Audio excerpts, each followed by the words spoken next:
Dearest, gentle listeners, you are listening to the Ladies Bridgerton, the talk of the ton. We are your effervescent hosts, your neighborhood-friendly Kiwi, Tash from Middle-earth, New Zealand. And Patty, Regency romance enthusiast, whose current chapter of her story takes place in Ohio. Now settle back onto your favorite settee as we delve into the lives of the elite and illustrious ladies, lords, and royalty of the ton. This Bridgerton podcast is two friends talking romance, symbolism, Easter eggs, and deep diving into the connections of our favorite characters. If you are not up to date with season 3, please go and watch that first and pop back once you are all caught up, as this podcast will contain spoilers. In the last episode, we began discussing the side stories. We covered all side stories introduced from the beginning through the Livingston Garden Party and then Mr. Dundas. We now gallop along into the stories leading up to and after the Four Seasons Ball. As always, we love a good stroll down Tangent Lane, and the side stories are plentiful.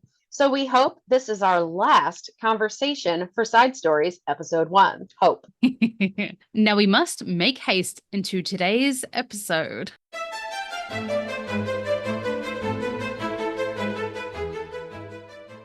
Okay, so we left off with the Mondrick family learning about their ascent into the world of the Ton. And now we get to talk about Canthony. Yep, and this will be our first conversation about it. Let's talk about sex, baby. Let's talk about Canthony.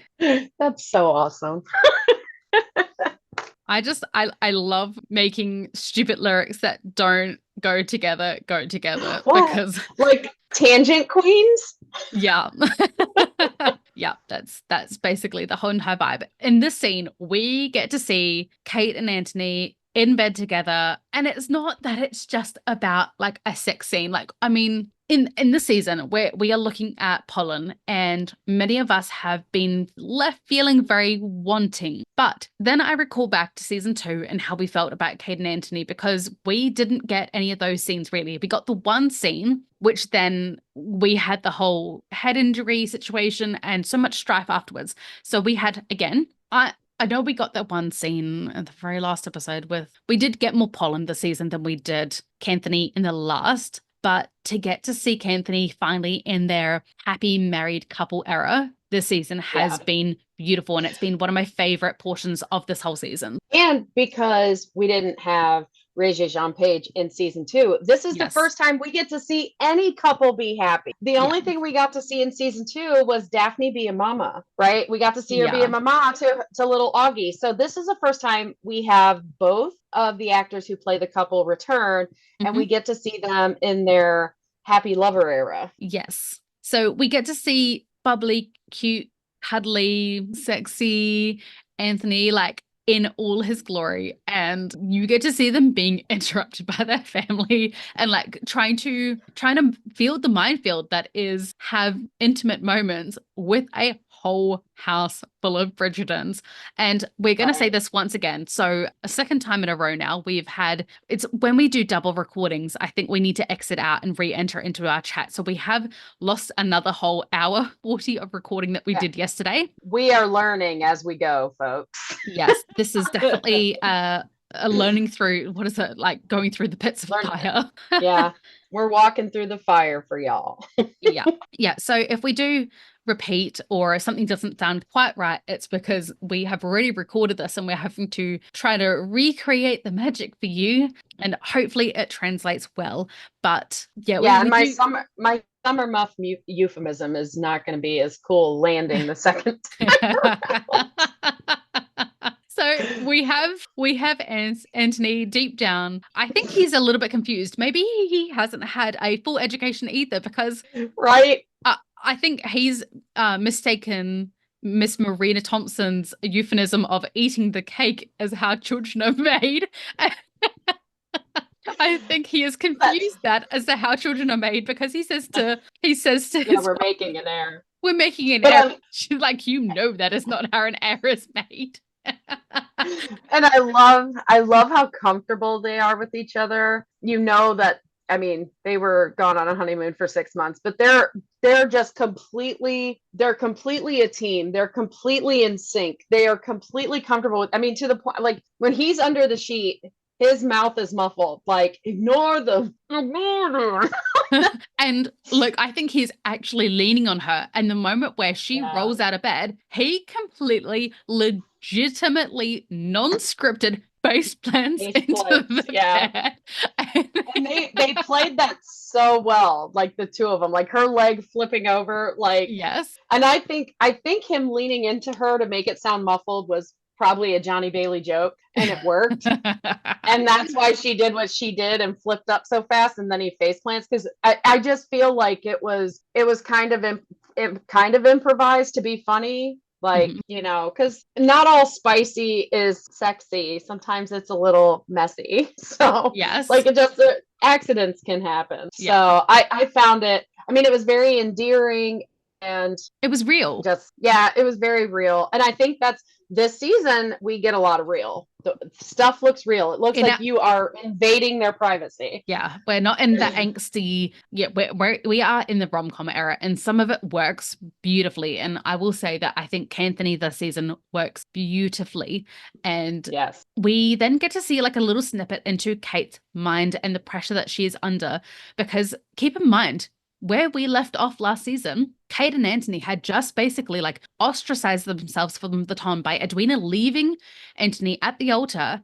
And keep in mind that where we left off was no one turning up to their ball, and it was just them dancing alone. And then they go Hmm. away for 6 months. Yes, it is long enough for the ton to kind of forget and move on, but it doesn't mean that they're going to be immediately accepted back in. Well, and imagine what it looks like too. They're ostracized, except the Featheringtons invite them to their ball, only for Hmm. Jack to leave in the night with Hmm. everybody's money. Yes. So they're now tied to that too, kind of. Yes.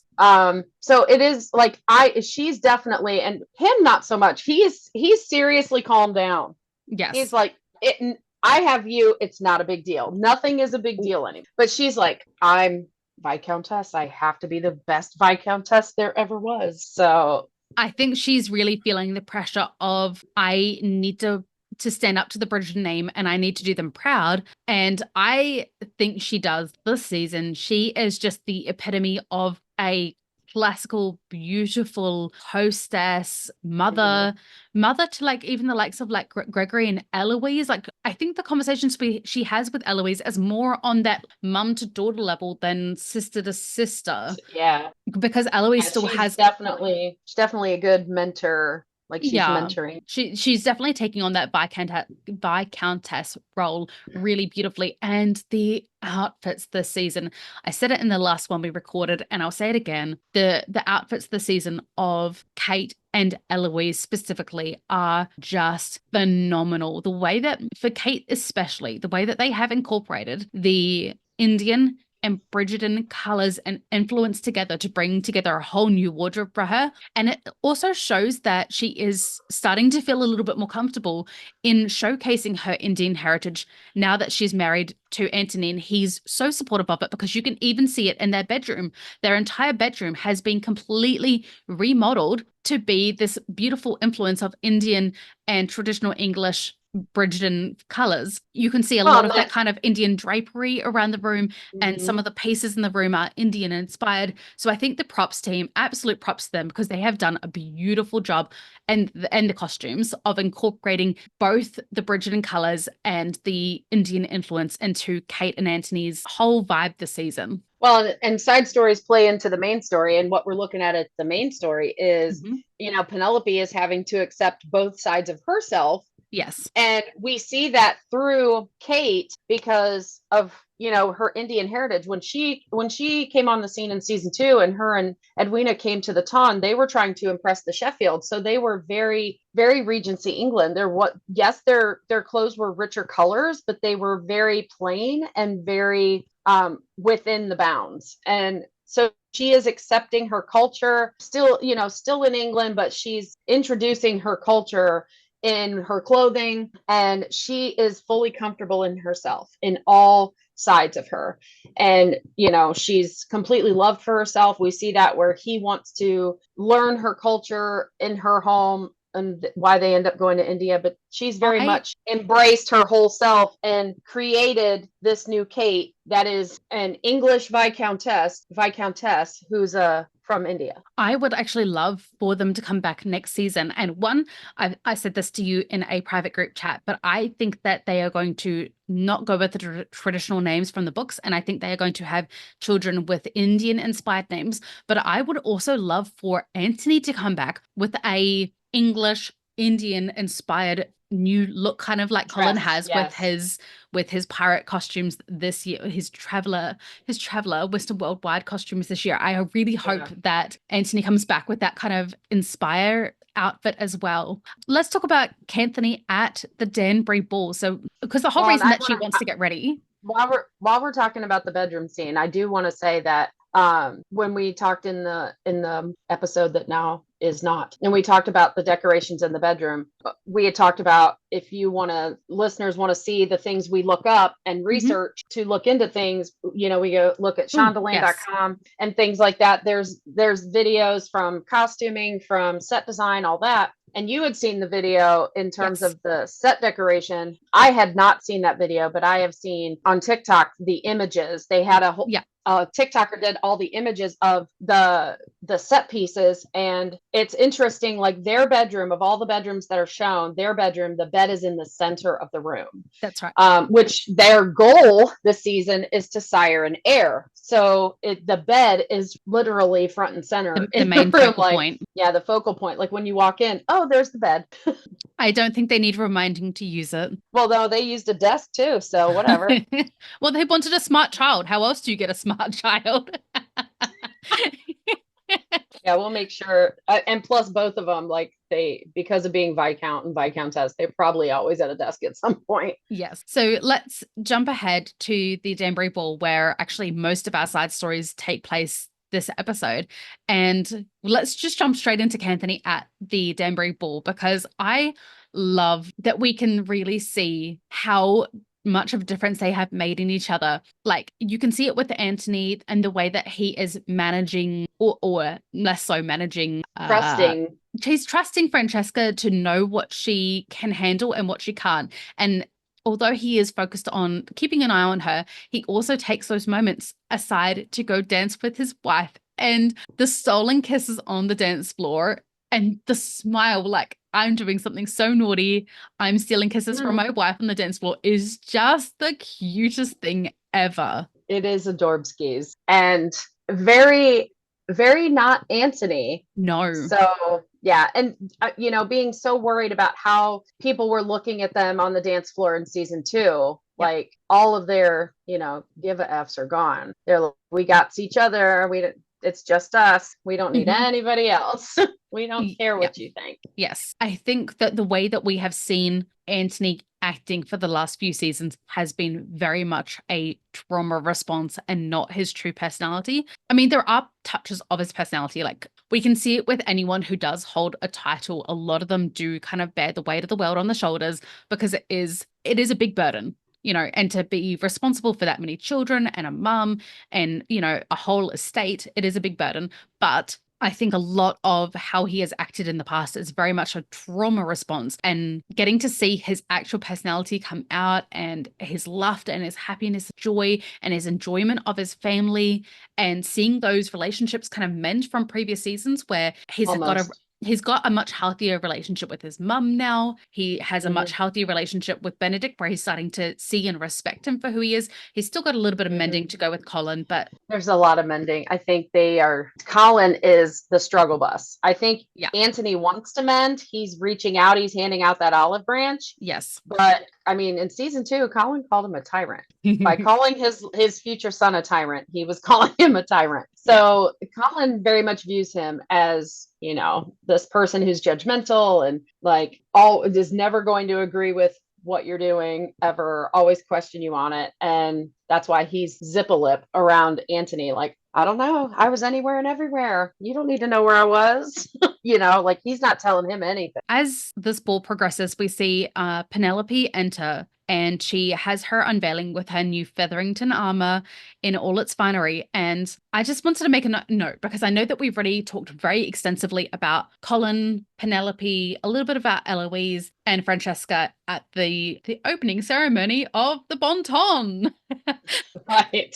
Is basically what it is. It is the Olympic Games of Marriage Mart. So Yeah, it's the opening ceremonies of Marriage Mart. it very much is. So as Penelope descends the stairs, a very surprising moment happens for me because I have rewatched the season over and over again to like look at all the background people and actually notice like what they are each expressing because there is a lot that goes on in the background that you can just miss so easily. And a note that I wanted to make was someone who we've just talked about as being quite the downfall for the Featherington sisters is Araminta. And she actually looks proud of Penelope. Well, not proud, shall I say.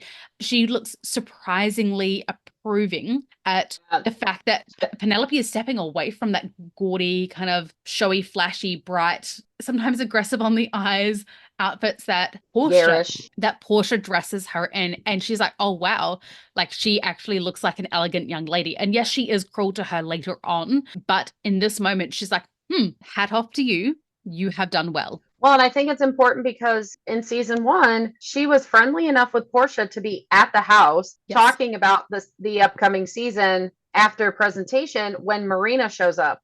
And Penelope is like, she's talking about how hard it's going to be for her to usher 4 girls, and Penelope's trying to bow out, and Araminta's actually on Penelope's side. Like, yeah, let her bow out, give her the decision. You have 4 girls. Like, she's probably freaking out. She has one. Yeah. And so her having that look of approval, especially as her relationship is diminished with Portia, because she's just so, how does this woman keep clawing her way back in from scandal after scandal after scandal? And she just really resents Portia now by this time. Yeah. That she's like, good for you, girl. Good for you. Yes. Making up your own mind, doing your own thing, because your mother is not helping you. No. And then another person who we get the look of approval from, well, the fact that she notices her is just a huge deal. The Queen takes immediate notice of Penelope in her outfit, and it is a note to say that the Queen's favorite gemstone is actually an emerald. And what is our sparkling Penelope dressed as this season? Well, in this episode at least. Yeah, she's in the emerald green. Yeah, so the Queen has said that a diamond is not all that rare, and she's not interested in picking a diamond this season.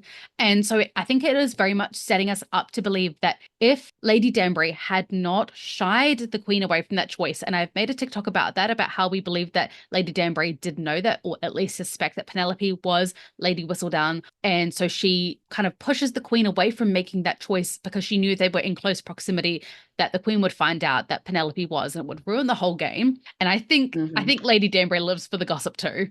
So she wanted not that. She didn't want that to happen. So she instead dissuades the Queen away from Penelope and pushes her in another direction. But I love the interactions between our little trio, which is the Queen, Brimsley, and Lady Danbury, because as we talked about in our last episode that got just deleted, Brimsley and the Queen are the only, well, Brimsley is a yes person, but he still will give his opinion as long as it's in line with, he's not a no person. He very much. No, but he almost, I think what he does is he kind of finishes her sentences. Yes. For her, so that she's like, he's always telling her what she's thinking, which kind of sets, her off. And in the season of, this is a season of the people you love, your people are the ones that see you and see all of you, warts and all, good, bad, and ugly. And Brimsley and Danbury are the queen. Like her husband is incapacitated. Oh, Brimsley is definitely a queen.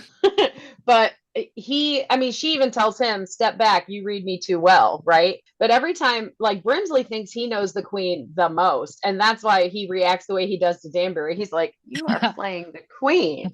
What is she going to do? And the Queen knows she's been played, but I think she respects Lady Danbury enough that even though she knows she's being managed like a mama, like she is like, I'm okay with that. Like, I trust Lady Danbury. I trust her opinion. She has not led me astray so far.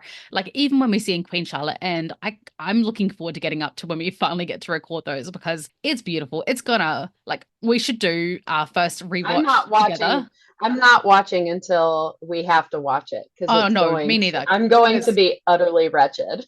if we literally record it together, it'll just be 8 hours of two girls or two women sobbing. Sorrows, prayers. Send She didn't tissues. go over the wall. Fans, please send tissues. We need them.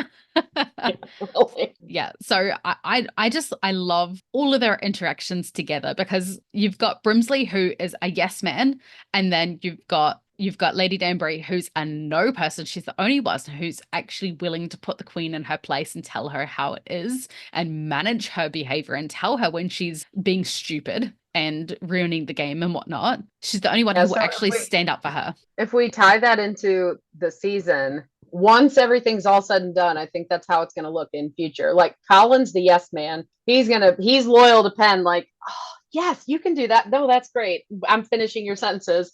And then Eloise is going to be like, That's the stupid. dumbest idea you've That ever is so had. dumb. Yeah, because our side stories do mimic the main storylines. And I love this little trio, even though obviously it's not a romantic trio by any means. But I do think that at this point, Brimsley is It's her a companion. it's a connection. It He's is. the person she sees. He's the person she sees the most all day Yeah. long. Yes. Yeah. Yeah. So speaking of He's her connections, work husband. he is her work husband.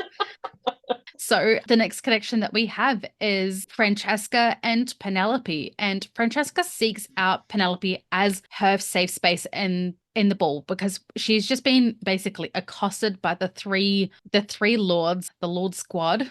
Well, not in its Yeah. entirety, but I think it's enough of them to constitute It's as enough it of as. them. Yeah. Yeah. Fife and Wilding are our core Lord Squad with Stanton. And Mhm. then your outliers are Cho. Basilio in this moment is an Yes. outlier. And then there's the Lord one guy Dudley. well, I Ooh. mean, if we want to talk about background, like I have a whole picture dissertation in our Facebook group for the podcast. If you're interested and you are listening, Ladies Bridgerton Facebook group, find us on Facebook, join, we'll let you in. I have a whole infographic about how I believe Debling is intertwined with the Lord Well, Squad. I need to not skip episodes, but it's so hard.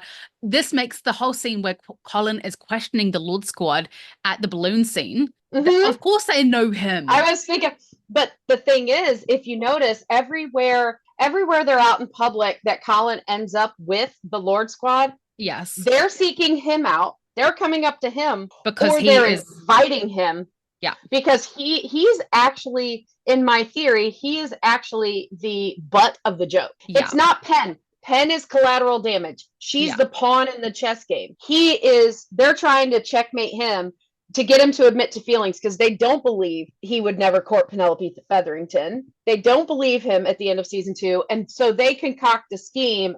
Debling's the perfect one to do it because Debling doesn't give a crap about love. He wants a smart person. He has a list like Anthony did at the beginning of season 2, right? He needs somebody who can run his estate. He needs somebody who can stand up to his family. He needs somebody who's going to keep them out of his business. And that's what he's looking for. He doesn't, and I mean, he probably doesn't matter to him if they're okay to gaze upon or not, but he's going to have to, create an heir at some point. So he's very particular about what he wants, but love is not part of the package. So he's the perfect person, whether he's a patsy or he's in on it, to gear towards Penn, to pursue Penn. And it really makes sense. Like at what's the ball? Not The innovations. No, not innovations. Is it Hawkins? Is it the Hawkins ball where Mhm. he dances with her? Yeah. So when he comes up, when Colin is about to ask her, like express his feelings to her, and he is just caught up in her lips, he comes up and interrupts. Like that is rude, etiquette wise. You cannot walk up, what male or female, you cannot walk up and interrupt an ongoing conversation. If there is a conversation going on,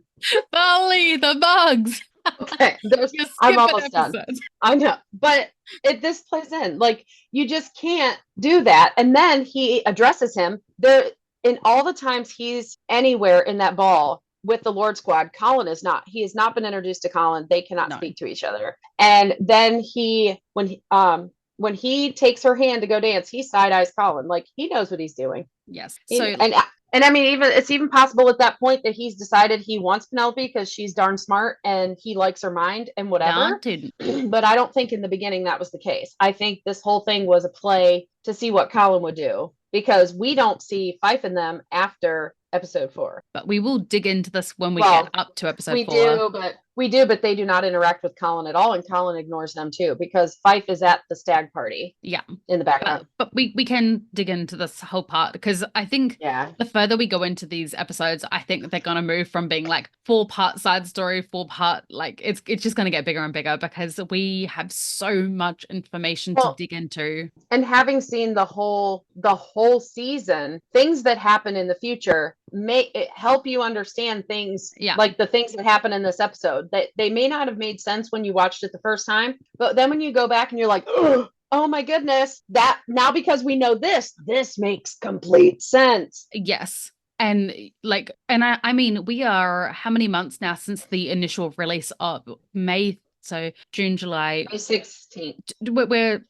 nearly 10 weeks since the original release. And I can tell you right now, even to this day, there are still little tidbits that we find out that we are like still sending each other feverish voice notes on the daily, being like, did you see this? Did you see like, and I love the little the Lord Squad game just got concocted like what 3-4 days ago. I mean, literally. Yeah. So like we do such extensive research and rewatches, and we are on like I think I'm on probably about 10 different Bridgerton pages, TikTok, Instagram. I watch Ainsley Broom. She's an amazing source. Like if you want to go out and you find other people, Sammy Bates on YouTube. Sammy Bates on YouTube. So shout out to those two. They do amazing work. And like we concoct our ideas from such a humongous source, and like so much of it is just from rewatching. And so let's gallop back to Francesca and her relationship with Penelope. And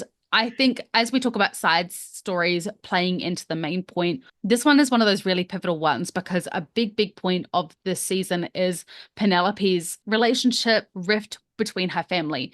And we see it really showcased in this conversation with Francesca, where they are talking about how neither of them fit into their families. But for Francesca, even though she doesn't fit in, that she still loves them all and thinks that she's so lucky to have them as siblings. Well, I mean, Penelope is the one that says, you know, you are lucky for that because they are wonderful people. And the insinuation was, my sisters aren't. Well, and here's the thing, too. If you look at, like, one, this is to remind us that Penelope is such a huge part of the Bridgerton clan. Yes. Because Francesca, who is not at home often, she's often at Auntie's house for her piano lessons. Yes. She still sees Penelope as a safe space. She's just been accosted by Fife and them. She needed a moment to herself. She's looking off to the side. She sees Penelope on the wall. She's like, I'm going to go stand next to her. There's safety in numbers, and she's a safe space. So we see how close Penelope is with everyone. But what's also interesting is this is a Bridgerton standing on the side of a ball with her. You know, like this is kind of, she's trying to make this her replacement for Eloise, right? Yes. Because it's a female Bridgerton, and we have something in common. I don't fit in with my family either, but then Francesca's like, but they're wonderful. And like, you know, I struggle to fit in, but you know, and the way Francesca kind of says it is like, she's acknowledging that this is a her thing, not a them thing. Yes. And Penelope was trying kind of, I don't want to say using, but kind of how Eloise is using Cressida specifically because she knows she can talk about Penelope any way she wants, that Penn is trying to vent about her family to someone she assumes is going to understand. But this person is saying, yes, but they're wonderful. Like if we're not getting along, if we're not fitting in together, on me, it's something with me. And Penelope is then like, and you do kind of see like as everybody starts really changing how they're gonna treat each other slowly but surely, she's on board too, because she wants to feel the same way. Like, I may not fit in, but I want to be able to see them as wonderful. And I think I get that quite, because I come from a huge Greek family, and like although I only have one brother, I have many cousins. Like I could not even physically tell you how many cousins that I have, and to me it's not like, oh, that's a second cousin, that's a third cousin, so we're not close. Like we are all ridiculously close, but we do have a few people in our family who are introverts, and it is not that they love us any less, it's just that they just have to take us extroverts in little doses.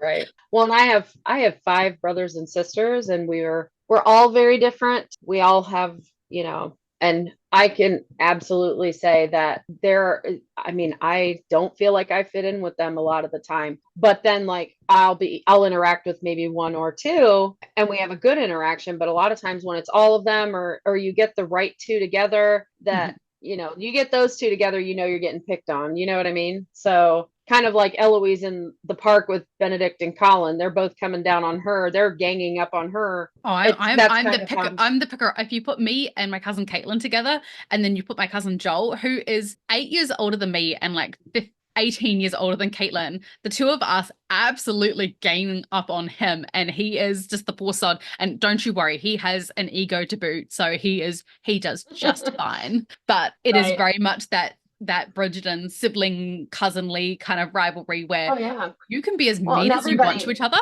and it's just in the jest of fun. But I think for people who are right. more sensitive, like Colin is a highly sensitive person, but he's not Yes. like he can still take a joke and all of that. Whereas I think Francesca struggles to relate to those jokes a little bit more. So it's a different kind of Hmm. sensitivity. And I think that's where, But I think it also matters who it comes from because yes, he's not real good at taking, because Anthony is mostly yes, judgmental with him. When yes, Anthony tries to be teasing, he sees it as judgmental. yes. So, Yeah, Eloise and Anthony could make the exact same joke. With Eloise, it would land. With Anthony, it would be like, "Are you kidding me? Are you gonna right. throw that out there?"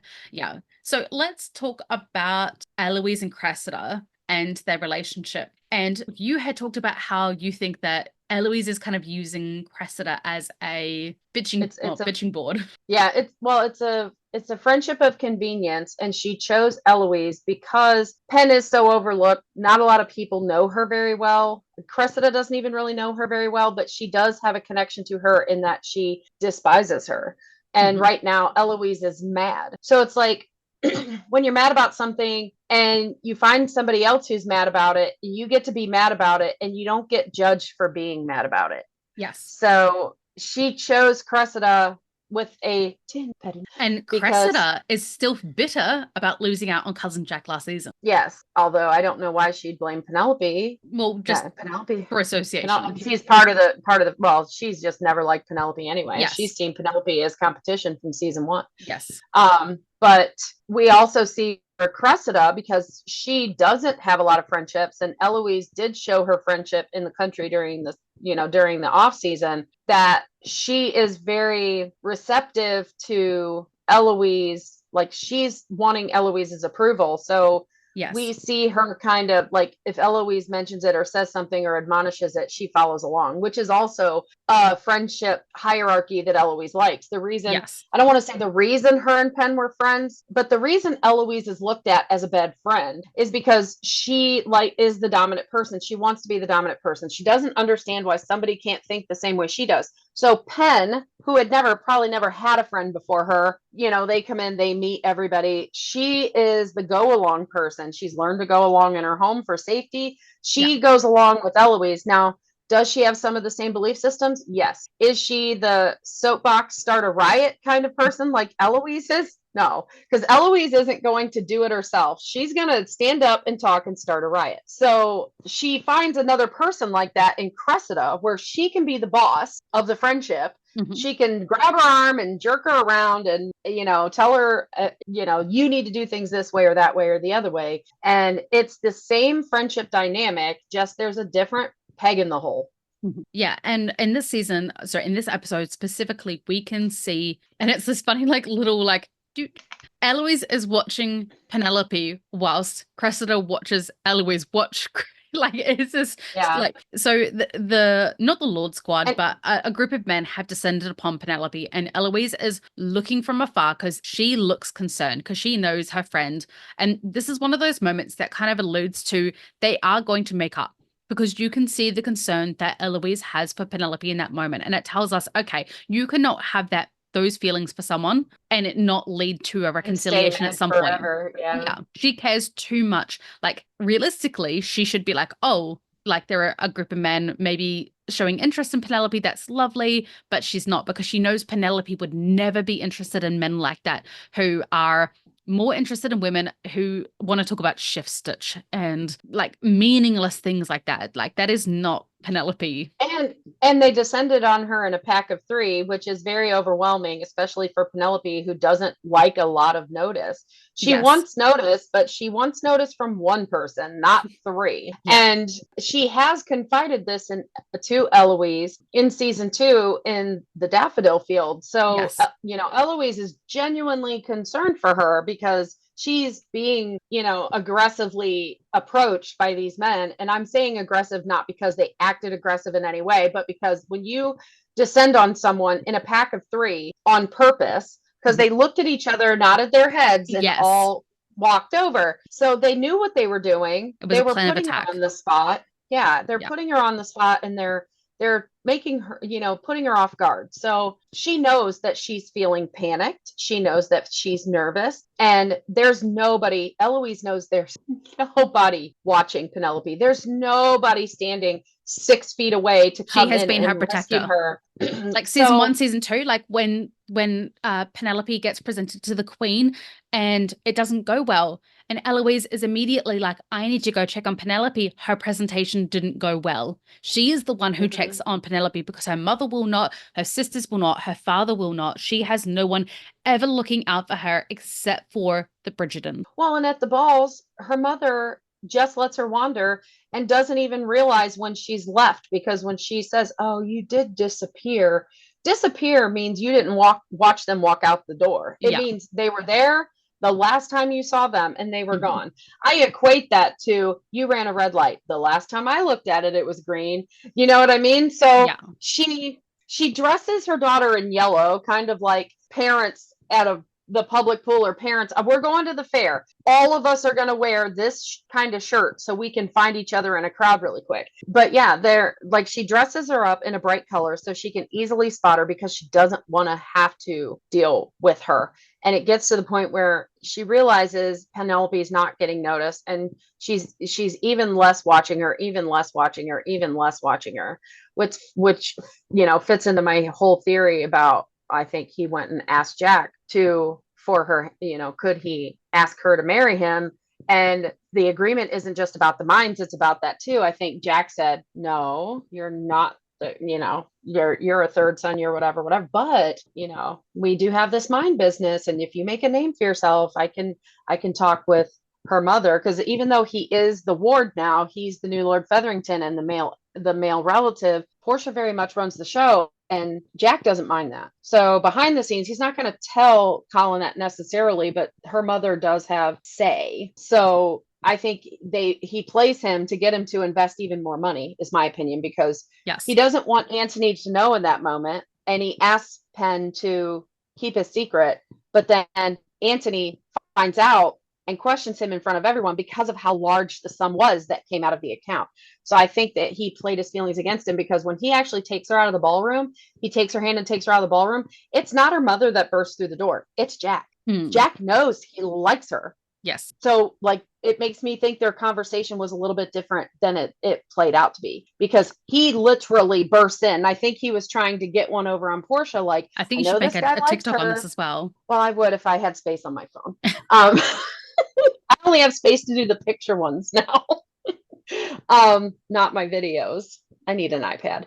But I just think, like, he's the one who bursts in. He's going to try and catch Portia in her own game, because he knows that Colin has feelings for Penelope. And so he's going to catch them, and he's going to make it where they're forced to marry, because that's what Colin wants anyway. And he thinks Yes. Portia doesn't, because Portia was like, no Bridgerton, can be a part of this or whatever. And she's always talking down about the Bridgertons. So he was going to catch her at her own game and get her other daughter trapped, Yes. right? And trapped. And it didn't work out that way, because Colin pointed out that the necklace is fake, and then he's got to scramble. So that's how I view that scene, based on millions of rewatches and looking at it, like Benedict says, from a different perspective. Because when we look at it from the perspective of Penelope, yes, we know she's pined for him forever, but all of us are using the perspective of our modern society, where we believe that a person like Colin, a man like Colin, would not know he had feelings for Penelope.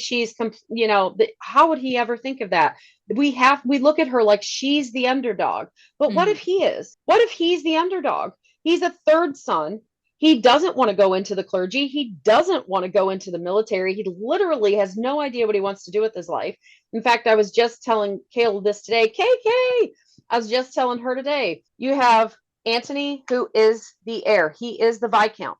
You have Benedict, who's the second son. He's the spare. He jumps in anytime. And he's an artist. He went to school. Even though he's stepped away from that right now, he still has that talent, and everybody knows.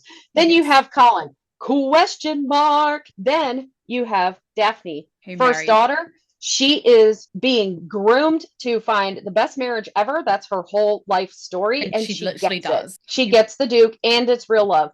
Then you have Eloise. This girl is so intelligent, well-spoken, is a reader. If she would have been a man, he was like, if she would have been a brother, oh my gosh, like, how would I even survive in this family? Yeah. Thank God she's a woman. And then you have Francesca, who is a pianist savant. Yes. And then the other two kids are, Hyacinth is really observant. It's Auntie Winnie. I remembered finally. It's Auntie Winnie that she goes to, because it's Winifred. And that's why I was confusing it with Billy. Winnie Billy, yeah. Winnie Billy. But Winnie is Winifred, and Billy is the one who marries the oldest Rokesby brother. But Billy's the favorite aunt. But Winnie is the aunt who teaches piano. Sorry, go on. You up to Gregory? So out of, A through F at least, and we also know Hyacinth is very observant and all of that. And we're still figuring Gregory out. Well, Gregory actually fulfills the same role. If you remember his book, he has very much the exact same, and Antony is giving him crap as well throughout his whole book that, okay, are you going to join the clergy? What are you doing with your life? And he goes through the exact same character arc as what Colin does, but at the end, he doesn't really, he marries, but I don't recall. He's just trying to be the Bridgerton 8. Yeah. Or 7 or whatever, 8. Yeah. He tries to have 10 kids, but he's like, I'm going to have the most kids. That's going to be my thing. That's my thing. That's my thing. But Colin is literally a question mark. He has no idea. And why doesn't he? Because he only writes in a journal. He sees it as a journal. He always calls it a journal. Penelope is the first person that called it. The first person that called it writing. And that's when he starts figuring himself out. So he's just an enigma, to himself even. He just has no idea. Well, I feel like they even allude to it in that first season with Marina when they're talking about one of the most famous poets ever. And Lord Byron. Oh, thank you. BD. That's the same. I got in trouble. The same thing. I got in trouble in school for doing them. I would invert them. So B and D, they're the same. Oh, in trouble in school. I was about to be like, aren't you a teacher? I'm wondering about your past students. No, I'm kidding. B's and D's I would invert and I'd get them mixed up. So same. Lord Byron. And obviously Colin, the first time that we see anyone notice that Benedict is an artist is because of the way that he is tearing apart poor Mr. Henry Grenville's painting. And then we see the same thing in Colin, is he is ripping apart this poor man's poetry reading at Marina's visiting hour. Actually, Penn does. Lord Byron, he is not. And it actually cheers Colin up, you're right, he's not. Yeah. Right? But I feel like they bond over that poetry reading kind of thing, and that kind of alludes to the fact that he is a writer, that he not just poetry, but he does have a good mind of his own. And I actually really, really, really wish that moment where Antony in season 2 had gone to his brother to write that poem. I wish for the love of God that he had gone to Colin to write that poem for him and not Benedict. But Colin's only ever written in his journal and nobody's seen it. It's for no other eye. And the fact that she read Colin's the sensitive one. Mm-hmm. Benedict is the womanizer. But he doesn't respect Colin one bit. No, but it should have been him that he went to. If hindsight being 2020. Because it would have then alluded to us the same way that we had those little snippets of Benedict being an artist, that would have alluded to us that he was a writer. The way that he wrote that poem was beautiful. It should have been Colin. But you don't have that in any of the books either. Colin isn't called a writer until Penelope calls him one. Yeah. When she reads his journals and she says, you should publish these, he becomes a writer. Penelope made the man. Yes. And I'm not saying that some guys just don't figure it out. I'm saying that he hasn't had enough positive encouragement. He's had no one in his corner. Because of how judgmental Antony is, because of Antony trying to live up to what he views as his father as the Viscount. Like he said to Gregory, you're Latin teacher doesn't think you're dumb. He thinks I'm frightening. So I loved that. and and then like the stag night for him before his wedding, the brothers are making fun of him for always talking about his duty and his responsibilities and all that. And he goes, "You guys have it so easy. You're brother 2 and brother 3. You can Yes. do whatever you want. I'm stuck doing this." And they're like, "Now that you're getting married, are you going to continue reminding us about your duties, or do we finally get a reprieve?" And he goes, "Well, considering reminding is my duty, no." So they are sick and tired of hearing about how you have a purpose, you have a purpose, you have a purpose, and they're floundering because they believe a man's supposed to have purpose, right? He's supposed to find his purpose first, figure himself out first, then take a wife. Yes, very much that. And speaking of taking a wife, we have the scene now where we have Lord Debling approach Penelope. And even though we've already talked about in the season, we want to talk about the Cressida and Eloise kind of aspect of this scene. Is we have actually one part that we did not talk about in the episode is Penelope was completely fine talking to Lord Debling until she realized that he was showing an interest in her in a flirtatious, and I use quotation marks for that because it's kind of seedy and creepy, but until she realizes, and then she's immediately like thrown off. She cannot speak, her words get all tangled, and she's like, ugh, like she's like, "I'm out." Word vomit. And that's when Cressida notices. Well, and that's, if you put these two scenes together, we see that Francesca and Penn are the same person, but because Francesca has support, she's able to handle herself better. "My brother needs me," and she walks away. Same exact thing. She wants to escape too. Penelope has no out because Penelope has zero out. She doesn't know how to get away from him, and that's where the not true. She happens. has Cressida. Cressida comes to her rescue and tears her dress. And Cressida, but she's frozen on the spot from embarrassment from that, and she can't leave and he just bails. Like, he sees the whole thing. He sees Cressida look at her, sees her think about it, sees her step back. He watches the whole thing and then gives Cressida the out and calls it an accident. But when you see Fife, think of the line that Fife says, "What do you desire? What do you despise?" And then Debling is like, "Withering. Something makes me think that you could give a look that would wither." Yes. Ew. It was creepy. And so we have that scene from season 1 where we have Colin come to her rescue from Cressida. And then we have this season where she has no out, she has no rescue, she has Cressida picking on her. She has a male here who should have protected her, and he doesn't because he's bound, and he's choosing to be bound by societal rules. And then she has Eloise, who would have always championed for her, and in that moment she doesn't. And it is disappointing to Penelope. It's hurtful, and we see immediately the regret in Eloise for not even taking part of it, but being witness to it and not doing anything about it. And the thing that you see the look on Eloise's face, because Eloise wasn't looking. She didn't see what Cressida was planning. Like at the Livingston Garden party, she saw, she intercepted. And here she wasn't able to intercept. And Penelope was,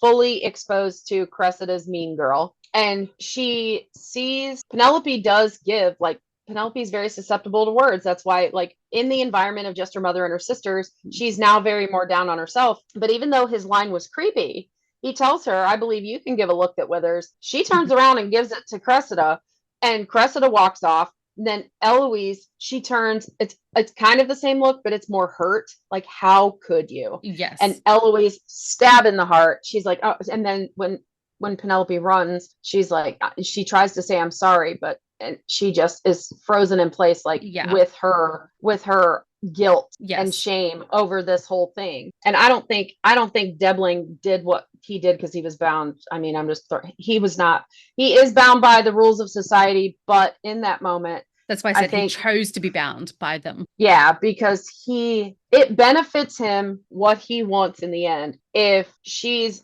got even a little bit lower self-esteem, because he knows she's going to need to settle for him. Yes. So he makes sure, like, her demeaning moment is demeaning. Yes. And then he leaves. He doesn't protect her. He leaves her with her abuser. Yes. You figure it out, because it's just going to it's going to put you in a better position where when I offer what I offer, which is, you could have a meal in a 5-star restaurant if you got Colin, but I'm only going to offer you a Big Mac. and a large fry, you don't even get a drink, that you're going to accept it because you're going to be so starving for something because, he only shows up when she's in complete and abject humiliation, in my Yeah. opinion. And then we get the next day, we have Eloise and Cressida promenading. And this is where we finally see Eloise standing up for Penelope, but she's doing it in a non-public way where Penelope doesn't know that she's standing up for her. And I think that's a showcase that Eloise is not ready to forgive Penelope yet, but at the same time, she still loves her enough that she wants to champion for her, even if she's not ready to mend that relationship.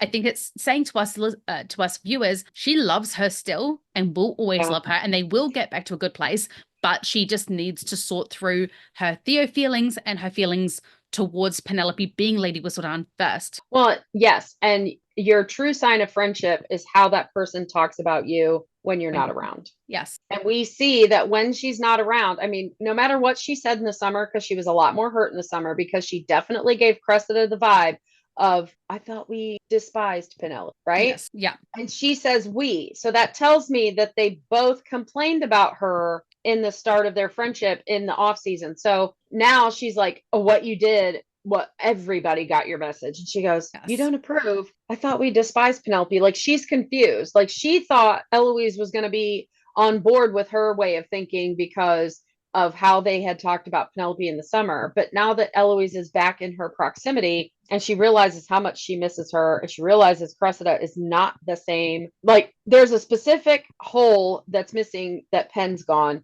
and Cressida is not the peg that fits in it. She sort of does a little bit just because she's female and she's on the outskirts of society too. She's a little bit herself. It's like trying to stuff tissue paper into a hole to fill it. It'll do the job temporarily, but it is going to run away very fast. Yeah. Cressida's the table. You got to stick something under one leg so it doesn't wobble. It's not exactly perfect, but it'll do. And it'll do.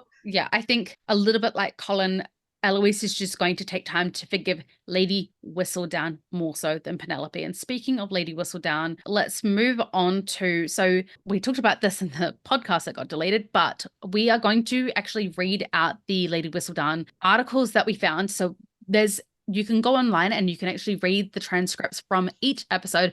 And as a labor of love for you guys, because you cannot just Google Lady Whistledown articles, you have to go through and you have to take out, and it's all written in transcript code. So every single one of them has this scene, and then you've got to highlight that one little line, copy, paste, go back, one little line, copy, paste, go back. So we have actually done that, and we will eventually put all of these into a document for you guys so that you can go at your leisure and read these Lady Whistledown articles, because it is nowhere on the internet that we can find. So that is one of our tasks to complete. Yes. So let me read out the second Lady Whistledown, and I will do it in two parts because it is very much broken up into the first portion. We have a few scenes, and then the second portion. So we will break it up into the two. Dearest gentle reader, when the tide of change turns, it can be sudden, fierce, and deadly, especially for the unprepared. It seems to this author that our bon ton is moving with the changing tide, to be sure, while others cling firmly to that which they already know, none more so than our queen, who is still yet to choose a diamond. This author wonders if her hesitancy is a symptom of fortitude or fear, if the latter pride in past achievements will not benefit her. As our debutantes are ready to play the season, you'll serve, your majesty. So we have a lot to unpack in that statement. Let's start. There is some luggage. There is definitely some luggage. Like there is a whole carriage of luggage in that one. So we have tried to kind of unpick this scene, and I think if we read it from what Penelope knows, we really limit ourselves in how it can be perceived, because what we have noticed is that Lady Whistledown, because it is also the narrator of the show, she knows way more than what Penelope knows. And so when it is reading out these specific parts, we believe that this is giving us foreshadowing of what is going to happen in this episode, in the season, more so than just limiting it to what Penelope knows. So it says, well, and we got to remember that Lady Whistledown is an outlet for Penelope to write. She's being creative. So some of the things that she writes are not directed at any specific person, but the show uses the words like Yes. they're vague. So you look at the scene that they're depicting, because like when it says some people are clinging fast to what they know, That they show is, Francesca looking at the painting of her mother and father, but she's not clinging to what she knows. She's trying to get out there, and her, like, I mean, in a way she is, because she wants to find a home that's peaceful, that's kind of like living with her aunt, which is just her and one other person. yes. But in the moment that she's looking at their painting, I got the vibe of like she's clinging to what she knows, because she's still like she's just staying in the home, like, being a Bridgerton or whatever. Yeah. But I do think that there's more people that are clinging to what they know, Portia. rather than moving forward. Portia and the way she operates and trying to survive. Well, it's Um, not just that. So in this moment, a big portion of the scenes that it is voiced over is the Mondrick family moving into their new estate. And who is it that is so opposed to the Mondrick family? The son of a boxer. What if our title gets taken away and given to a baker's son? I think that was the statement she used, or something of the mhm. like. In this moment, she is aware that, and we have skipped ahead a little, and we are just about to go into the part where Walter Dundas has come to her. But in this portion, we have Portia realizing, hey, everything that I have ever known can be taken away from me and given to someone who And I deem fought lesser. for and fought for and done Yes. some really very unscrupulous things that, Yes. and I think that she may have had a moral code at one point, but to survive, she has compromised her moral code over the years. So like she's seeing like, I've done this, I've compromised myself, I've sacrificed, and it can all just be taken away. Yes. And I think Portia realizes that it is very much in part due to her own schemes that she could lose it all, and that you are not you are titled, but you are not entitled to that title. It can be taken away from you. And I think she really took that for granted. And now we have Sir Walter Dundas, Esquire. Let's talk about him and how that plays into the Lady Whistledown article. So Sir Walter comes in and introduces himself, and we immediately are on the defense because we can tell the way that he is interacting with Portia is on an entirely different league to how he interacted with the Mondrick family. Yes, he with the Mondricks, he was trying to, like, he is, like we've said, he's a small man. He wants to feel better that and feel like he's in control and he has power over the conversation. So with the Mondrick, he was very condescending in the fact that he did not accept a drink at their bar. In fact, he denied it twice Mhm. in a row with a laugh, but that puts them in their place. And then he grants them this titleship, which then he becomes their benefactor, and he gloats over this, that he He is is bequeathing ascending. power onto them. Yes, but for Portia, she's a woman, so this absolutely, like, his power play with Will was very different because it was man to man. But because Portia's there, there's no man there. He's very different. He absolutely takes the cherry, which, there's symbolism of a cherry, and he takes it without being offered. You have to be offered food when you are in someone's home. You can't just walk in and take. It's Yes. poor etiquette. And it could be showing his station because he's only a solicitor, but because he works for the queen specifically on lineage I and think he titles, knows etiquette. he knows etiquette. So he comes in and he takes this and eats it right in front of her. And you can see she is appalled. Yes. Like, what are you doing? What are you doing in my home? And then when he, at the end, when he compliments her home, he is letting her know he can take it away. So we have one scene where he is condescending, and then he is in power because he can bequeath power. And then in another one, he's very violating Mhm. to her as a woman, and he reminds her that he can take away. So he can Well, giveth and he can taketh away. and it's very telling. And I know I didn't even dig into this part, but there is a whole euphemism of taking a woman's cherry. And although Mhm. he's not taking away her, what would they call that? Her, Virginity. well, her purity. He's not taking away her Puberty. purity. He's not taking away her purity, he's taking away her power. And so there's a lot of symbolism behind cherries. And so I looked it up. So in this season, we have a lot of side stories digging into the Eros, Psyche, and Venus specifically. And so when I Googled about cherries and their symbolism, they are actually aligned with Venus. So cherries represent the beauty and prosperity of Venus and also love. And whilst I don't think that they're going to go down this side tangent, but I mean, it is Bridgerton at this point. Anything could happen. But it's very pointed that cherries symbolize love, and they definitely focus the camera on picking up the cherry. It was a real moment. So I mean, it's Bridgerton. It was very violating, and like you said, it also says cherries represent prosperity. So yes. he can take away her prosperity. Away the prosperity, yes. And he mentions her home before he leaves. What a beautiful home you have. And the double meaning was, wouldn't it be a shame if I took that away from you? Because I have that power. Mm-hmm. And then the next moment we have, and we've already talked about this moment in our...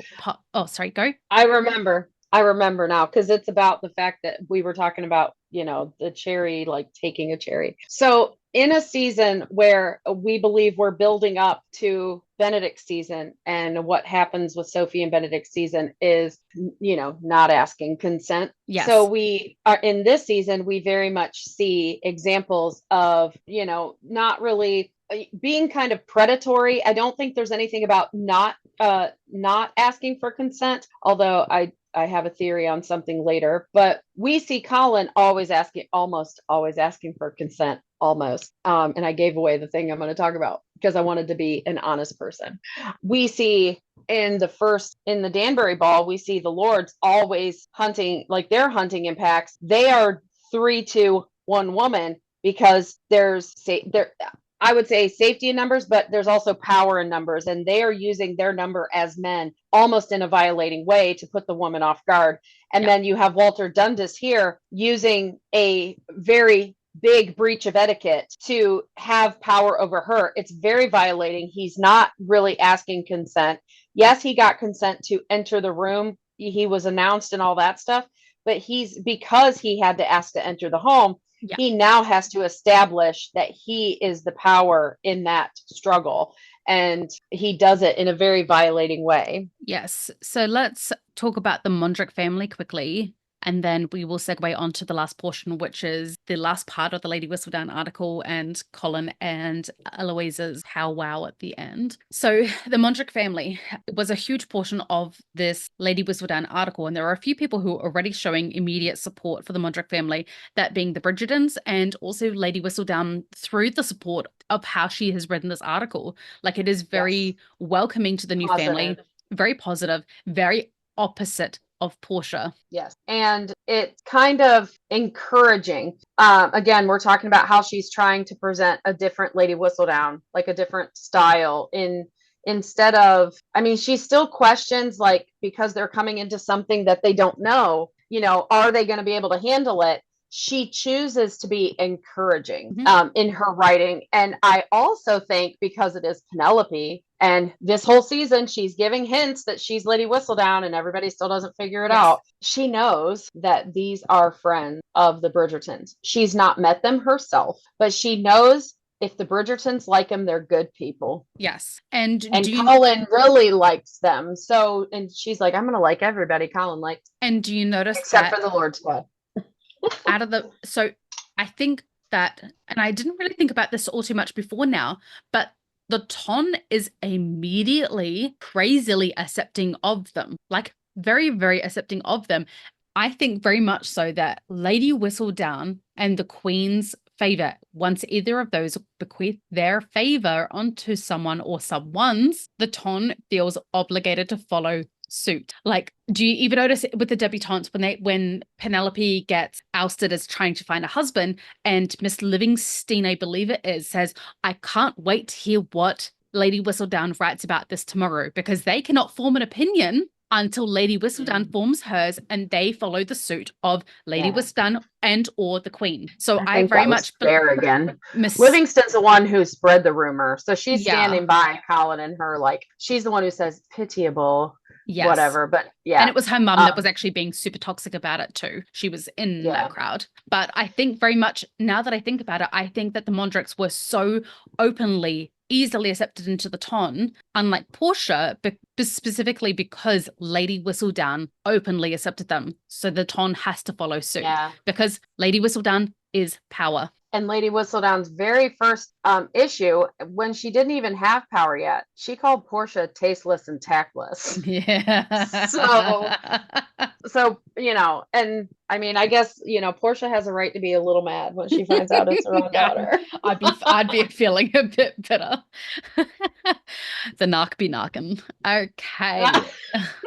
Right? So let's move along to I said that we were going to talk about the second half of the Whistledown. yeah. Okay. So now I'm going to go through the second half of the Whistle Down because we've talked about the first portion, which very much pertains to Portia, the Mondricks, and how one person has been bequeathed power, one person could potentially lose that power and that power dynamic. And then it also talks about the Queen, but we have talked about that substantially already about Lady Whistledown kind of playing games with the Queen. It's not her finest moment, but I digress. Let's dig into the second half. I wonder who this pertains to. And then there are some who take the embrace of change a step too far, as with Mr. Colin Bridgerton, who seems to have embraced a new personality entirely.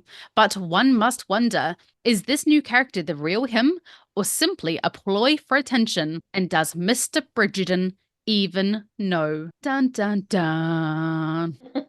Well, and I want to start with the entrance into this scene while it's being read, because the dynamic between Colin and Eloise here, like they are hiding from each other, like hiding what they're doing. What are you doing? What are you doing? What are you What are doing? you reading? Yeah. And they're just both like, nothing.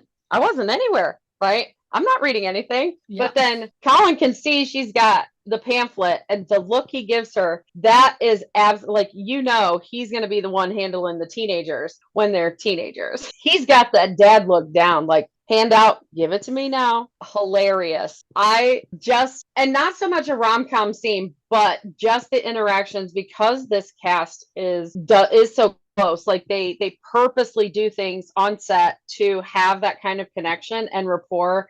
It makes I the think scene like they this build it work. outside of work as well. Yes, they very much do what in the corporate world we call team building. Yeah. So they very much build that team, and they've built that rapport with each other that this plays so well. Like, where'd you come from? Nowhere. What are you reading? Nothing. It's perfectly timed. Loved it. It's a small little snippet, but Yes. absolutely loved it. And it really juxtaposes against their blow up on the stairs later. Yes. Right? Like, which would you rather have? Do you want to have me as the sibling who's gonna hide from you and be covert, or do you want me just blowing up in your face? Yeah, but because this whole this interaction sets the scene for basically the rest of the season of Colin hiding that he's essentially courting Penelope, and that Eloise is hiding that why she's fighting with Penelope and the whole Lady Whistledown thing. So this sets the scene for their entire disrupt with each other for the whole season. Well, and that's totally siblings, though. As someone who has a ton, and I have a sister that's really close in age to me, I would say probably similar to them. Well, they're a little bit more apart because they're very similar people. My sister and I are like a year and a half apart, and we do have a lot of similarities, but we butt heads a lot. And especially growing up, and you have those moments where you are just getting along, everything's great, or you're like, I'm not wanting you to know this, whatever. And then but when stuff builds up, and then when you finally blow up at each other, it can be volatile, and I think they play that so well. Yeah, so we have the Bridgerton siblings, and we have their interaction together, and I think that really sets up the scene for how a lot of the season's going to go between the two of them, because obviously in the previous two seasons it has always been the trio: Eloise, Colin, Penelope. And it is interesting to see how even once Eloise and Penelope do make up, Eloise is still refusing to be in the middle of them anymore, because she, I think, realizes, hey, I've been in the middle this whole time. Yeah. And then, so as he reads the whistle down, she's really concerned because he's mentioned. And we see that moment, like he sets it down and he takes a breath and he kind of steels himself. He's got he had just shed his armor for Penelope, and he's put it back on real quick. And Eloise is concerned for him because it wasn't just normal whistle down It gossip, was guys. This was personal. personal. And this is so like, I really think Eloise thought he might, like, because she asked him, do you know who it Yes. is? Like, she thinks he should have a clue because of what was said, because it's so personal. And not that many people know Colin to that depth. He was shaken that Lady Whistledown saw him and not the facade Yes. that he was putting on. How does she know me? How does she know that this is a facade? How does she know that this is not my true character? And it shakes him. How could she possibly know me this well? How does he not see it in this moment? Mm-hmm. I do not know. Well, I think I do, because I think one comment saved her in the Featherington Garden when he came to apologize. And she says, it's vexing that you can come into the marriage mart with such ease. And we see the look on his face like it's not easy. But because she says with such ease, It because throws him off the trail. even when he was himself, he still navigated society a lot better than her. So we always look at things from our own perspective. And her lens is, I have zero skills. I completely suck at this. I'm on the wall. I wish I could just even be able to talk to one person. And Colin's like middle of the road. This feels weird to me. It feels fake to me. There's all these rules. I don't like rules. I mess up. I get excited or I get emotional, and then I'm making a mistake. And he's dealing with all that, especially with the scrutiny of Anthony and everything else. So he doesn't feel like he's doing really well. But to her, like, he's her goal, because that's not that he's like the top of the ladder. She can't even see that there's more ladder past him because she's so far down. Yeah. And he's seeing everything above him, like Daphne navigating it so well. Anthony, Benedict. I mean, even Benedict, who's a little outside society, he doesn't like how society works, but he plays the game. He enjoys society. He's so smooth. Colin just wants to be smooth. So I he feel like learned they've actually being taken smooth. a little bit of that smoothness. Like we've talked about how they've like role reversed from the books to the series. And I feel like they've taken Colin's ease in society and how he doesn't fight it and he just goes along with it. And they've given that to Benedict. Yeah, because they're making Benedict the open, like he's just open, and like he talks about it, it's like a game to him. Like, Yeah. he likes a party. He Yeah. likes a good party. So because he likes a good party, and we also know he does substances and he drinks. So Yes. I mean, he makes it be easy for him. Colin struggles, and that's why you see, like, if you're looking at the elements of, his brother's influence on to be successful, he's trying to do it the way his brothers have done it. So he just watched Anthony talk to a million debutantes as he's trying to find his wife last season. And he goes and he interviews them. And like, so he does, I got to talk to a bunch of women. Yes. And I got to be easy and smooth like Benedict. And I got this. And that's why we have the garden party looking the way it does. He's walking up to women, talking to them, and playing the game, being smooth about it. But it just doesn't work for him because it's Colin play acting Anthony and Benedict. It's not Colin being Colin. If he would have just been himself, Mama's would have been like, you need to marry my daughter. Because I think it's so funny that everybody is saying he's the most desired man of the season, yet not a single mama is even encouraging their daughter towards him at all. We see Miss Barragan's mum, like actively pursuing Benedict and Benedict hiding behind Lady Danbury. Well, but we don't see any of the mamas chasing after Colin. That's Stowell. Oh, so thank you. Thank you, Stowell. Yeah. I'm just better with the names, guys. Like, she knows them all. They just come out at different times. I honestly just need a like infograph in front of me, like a names to faces, because I could tell you the face of who it is. I'm just useless at applying a face to a name, and I know all the scenes, done all the research. Just we're gonna put together. Well, I've done it too. I've picked a name out of thin air and been completely wrong, and I'll correct you because we want to be correct. You'll correct me because we want to be correct. Yeah. So, but it was Lady Stowell and Miss Stowell, and it's important because like I'd actually said this today at lunch that it almost doesn't make sense how she got so caught up in one dance. It was one dance, and she thinks he's interested in her. But what's surprising is instead of her mother saying he only danced one dance with you, why is she literally dragging her daughter around, following Benedict around? Because there wasn't two dances. There's not an intention really truly made.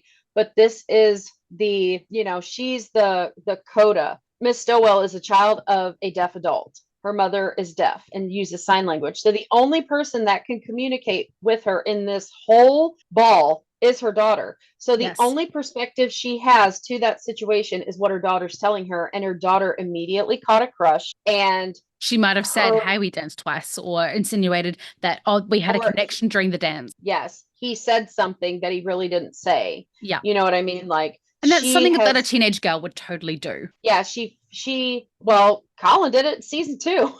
Marina only said, Penelope, you make Penelope happy. But when the story gets back to Penelope, she said, you cared about me. And she said, Mhm. you'll never forsake me. No, she didn't. So people Yep. do that when they catch feelings a little bit and they start thinking about it, your thoughts get mixed in with the actual conversation. Yep. So when you relay that conversation again, other things are in there. And she's the only person that can communicate with her mother. So her mother's perception of what happened is based on solely one perspective. And Yeah. it's the perspective of the girl that danced with him. So that makes sense to me of why they're chasing him around. Because I was like, why would the mama, she would be like, honey, he only danced one dance with you. He was a gentleman, whatever, whatever. But this is not a necessarily normal circumstance Yeah. either. She has no other data points to go off of. But for today, gentle listeners, we will have to leave it there and continue on next week's episode. If you have anything particular you would like us to cover, or any Bridgerton knowledge that you would like us to share, no, that you would like to share, please head to our Facebook page, The Ladies Bridgerton. And if you are enjoying our podcast, please remember to click follow on Spotify, Apple, or wherever you are listening, or even just drop a review or just a rating of whatever you think. We love Or share all it with someone. yeah, we love all of the feedback that we are getting, all of the support through just people listening. It is absolutely amazing to us. So, once again, thank you for listening to the musings of two mad women. Yours truly, Tash the Kiwi. And Lady Patty.